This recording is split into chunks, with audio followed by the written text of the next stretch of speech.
Hi, I'm Melissa Meeks. This video debriefs the peer learning activity in Eli Review. You completed a small bit of writing on Monday. You gave feedback on Tuesday. Today, we're processing and debriefing feedback. In this step, I'm going to use whole class feedback to encourage revision. Tomorrow, you'll build your own revision plan. In a course, we would repeat these steps, building from where we ended or starting a new project. The work we're doing today, debriefing, is important because, as Dylan William explains in his article, The Secret of Effective Feedback from ASCD, the only important thing about feedback is what students do with it. In debriefing, my goal as the instructor is to inspire revision so that no matter what personal feedback you got from your peers, you will be exposed to trends and models that challenge you to improve your draft. Your revision begins by rereading the assignment guidelines. In your haste to compose a draft, it's easy to miss critical details. In this case, the writing task was simply to compose a syllabus blurb or talking points that convince students of the value of peer learning. Now, let's look at the review task. How did you feel when you saw these very specific, unannounced criteria? In previous workshops, I've gotten emails from confused and angry participants. This is an intentional teaching moment. I want you to remember that discomfort when you design peer learning activities. Surprise criteria compromise trust. Don't do that to your students. Be explicit about the criteria in the writing task. In this review, I also wanted participants to have a durable list of options for pitching peer learning to their students. The first set of options is about how you might connect peer learning with course goals, your own pedagogy, or students' academic and personal goals. The second set covers the pedagogical principles in the readings in order to see if writers took up any of these ideas. The third set acknowledges that students bring many negative experiences to peer learning. Raising their expectations takes intentional conversation and practice. They'll believe you when they have a better experience. Overall, the review task focuses reviewers' attention when giving feedback. This focused feedback comes back like survey data. Before we work with the numbers, remember this image from the videos you watched on Monday? This is a little dancer who looks to the side and sees another little dancer doing the right move, so she makes adjustments. In Eli, we are using this data to encourage the same kind of self-reflection through peer comparison. Your Feedback Received report itemizes your feedback. In these checklists, reviewers ticked the box to say, "Yes, I see that feature," or left it blank to say, "No, I don't see that feature." The percentages indicate the rate of agreement among reviewers. 50%, for example, is not an assessment of effectiveness, not a grade. It means one of your reviewers thought you covered that criteria and the other did not. You can decide which reviewer to believe. For students, getting a split vote can be very disconcerting, so try to make groups of 4 or 5 students to be sure there is a tiebreaker. That's another teachable moment in this workshop. Bigger groups make the feedback more believable. The class average tells you how many reviewers notice that criteria in all the drafts. These are the overall trends, so you can decide how much you want to be like everyone else. The trends also indicate to me, as the instructor, which ideas this group might be struggling with. In the first checklist, the criteria that was most important for this workshop was that each draft explained why peer learning has value for students as learners or as future professionals. If you didn't get 100% agreement on that item, that's your top revision priority. You also might consider connecting peer learning to the course or department goals and to your own values as an instructor. This next checklist identifies the core ideas from the modules you read on Monday. There's no expectation that you would include these, but it's just interesting to see which ideas are bubbling up. Most drafts talked about the importance of the instructor's role in coaching reviewers on how to give feedback and on coaching writers on how to revise it. Nearly as many drafts covered the parts of effective feedback or the criteria of effective feedback. Very few drafts are covering deliberate practice and cognitive load, but I hope this is an idea that will animate the way you plan your courses. Giving feedback is the hardest thing we ask students to do. They need to read a messy draft, apply criteria they might not fully understand, and then communicate feedback to a peer, someone they might consider much better than they are or much weaker than they are. So the cognitive load of giving effective feedback is demanding, and we can help all students succeed by making the writing tiny and making the review targeted. Building a successful peer review will go a long way to helping overcome the emotional baggage that students bring to peer review. You may not want to tackle any of this negative stuff in your syllabus blurb or in your first activity, but if you make peer review a recurring practice in your course, you're going to have to deal with all of these elements at some point. And I hope you'll come back to this list and just think about what your response is going to be when this surfaces or how you're going to redirect it.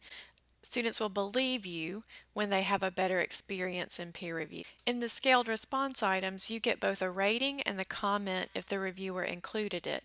At the class level, 3 drafts bubble to the top as the highest rated by their groups, and I'm actually going to cover all of them because they are so different. But the other thing that makes me want to cover these drafts is that they were rated so much higher than the class average. So this lets me know that you were, in fact, stingy with the stars. And that means that I know these drafts have something special in them. And so I'm going to honor your suggestion. Here's the first peer-nominated exemplar. You might want to pause the video and read the entire draft. The first paragraph makes its point through a series of contrasts. Feedback is not editing. Feedback is not praise or critique. It's not about liking. Feedback is talking about how the writing is working. This is an explanation of feedback that really resonates for writing teachers. If you're a content teacher, though, you might want to borrow more from this notion of giver's gain. It was developed by one of Eli's co-founders, Bill Hart Davidson, and we've sort of represented it in this little Dr. Seuss poem. Whatever you can read, you can imitate. Whatever problems you can detect, you can likely correct. What you can explain to others, you are likely to retain.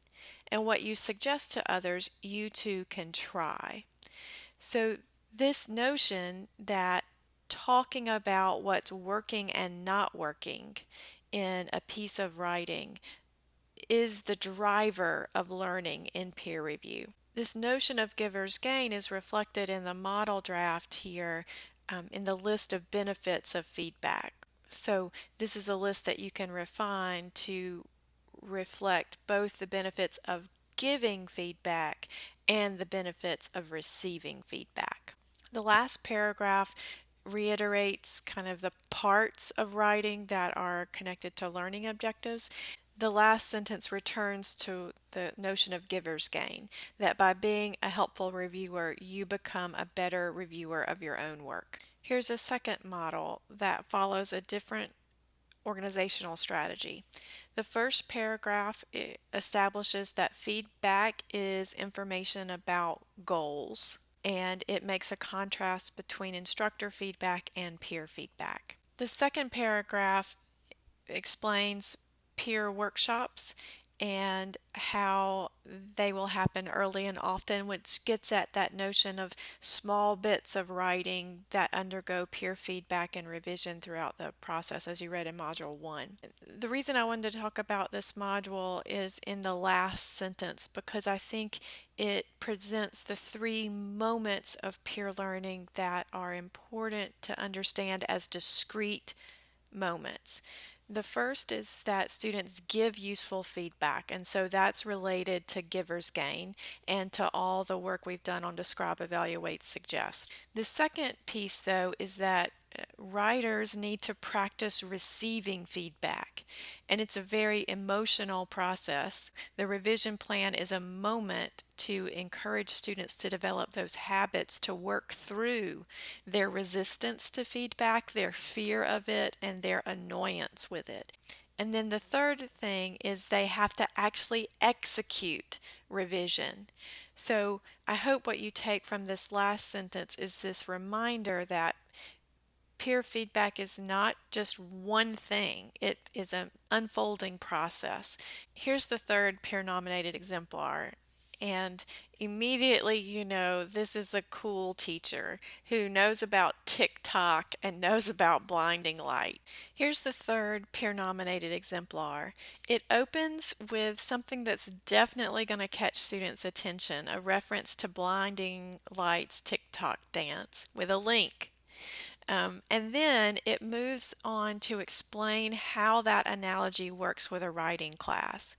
So this first paragraph is what a dance class feels like, and the emphasis is on the awkwardness, but also how fun it can be. This third paragraph connects learning to dance with learning to write. The first contrast is that you're going to be learning to write together. Then it's also learning what the moves are. And finally, it is learning to do the moves with enough time to get better at those moves before you move on to another project. The final paragraph translates this analogy into the practice of the course, equal times writing, reviewing, and revising. This sentence gave me chill bumps. Now, I would much rather sit alone and try to meet expectations than ever do a group dance. But this sentence brings this whole thing together. I also like how the ending references the beginning with less loneliness, more dancing. It might be fun, even though there's definitely going to be some awkwardness, and it has another TikTok reference. So if you're moved by the dance studio metaphor, which Bill Hart Davidson also uses so often in his work, this model is a great example of how you might set that up. One is to show the weird setting, dance, then to connect it to the writing course, and then to do the pragmatics here. You've seen your peer feedback on checklists and ratings. Now, we are going to work through the comments you received. The review task asks reviewers to compose 2 comments total.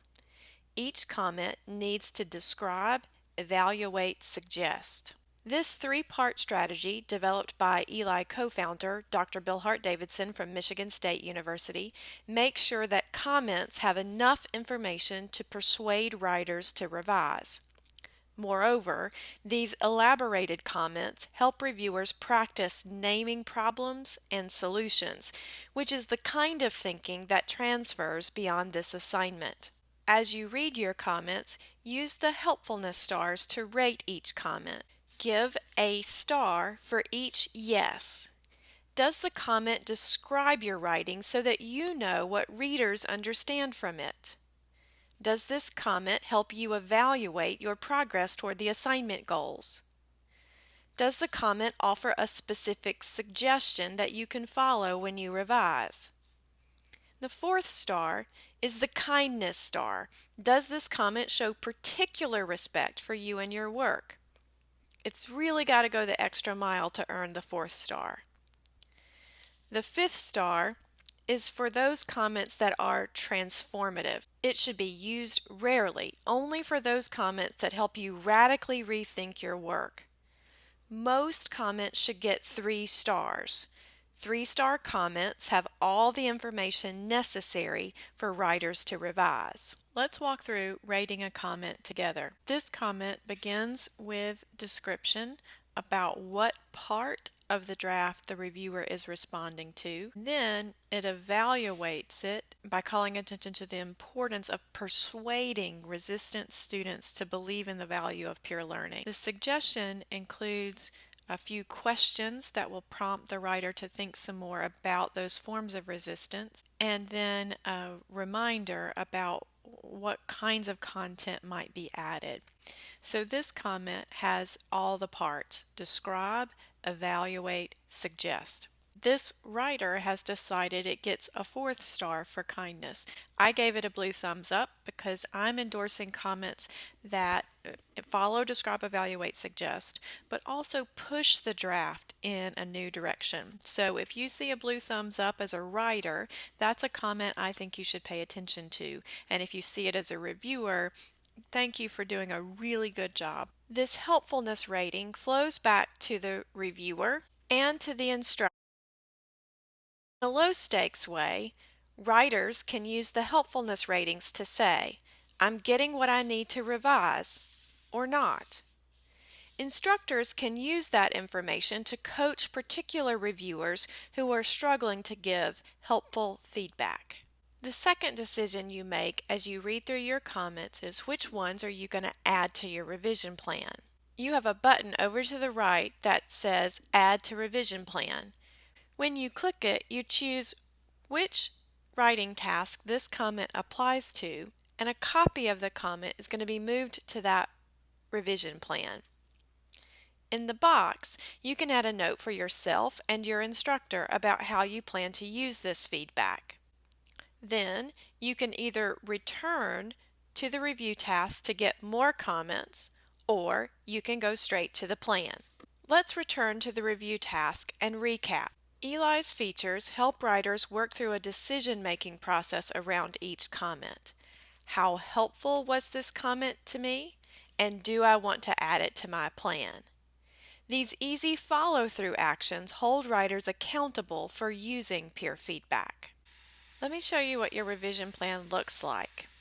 When you go to the dashboard, you can click on the task. Any comments you've added from your review will appear, and you can drag and drop them into priority order, from most to least important. You can also update any notes you've made about how you are going to apply the feedback when you revise.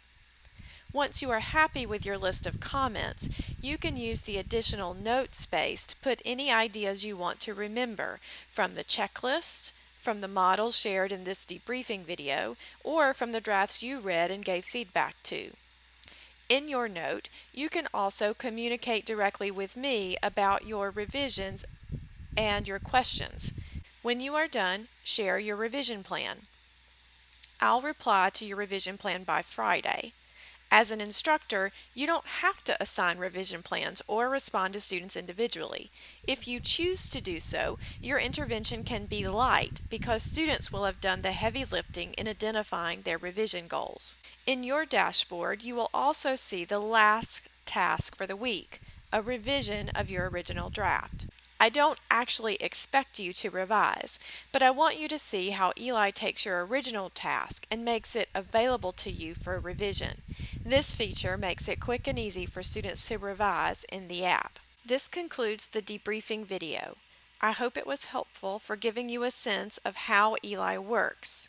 In Eli, students get the information they need to revise from the review task itself, whole class feedback, and their personal peer feedback.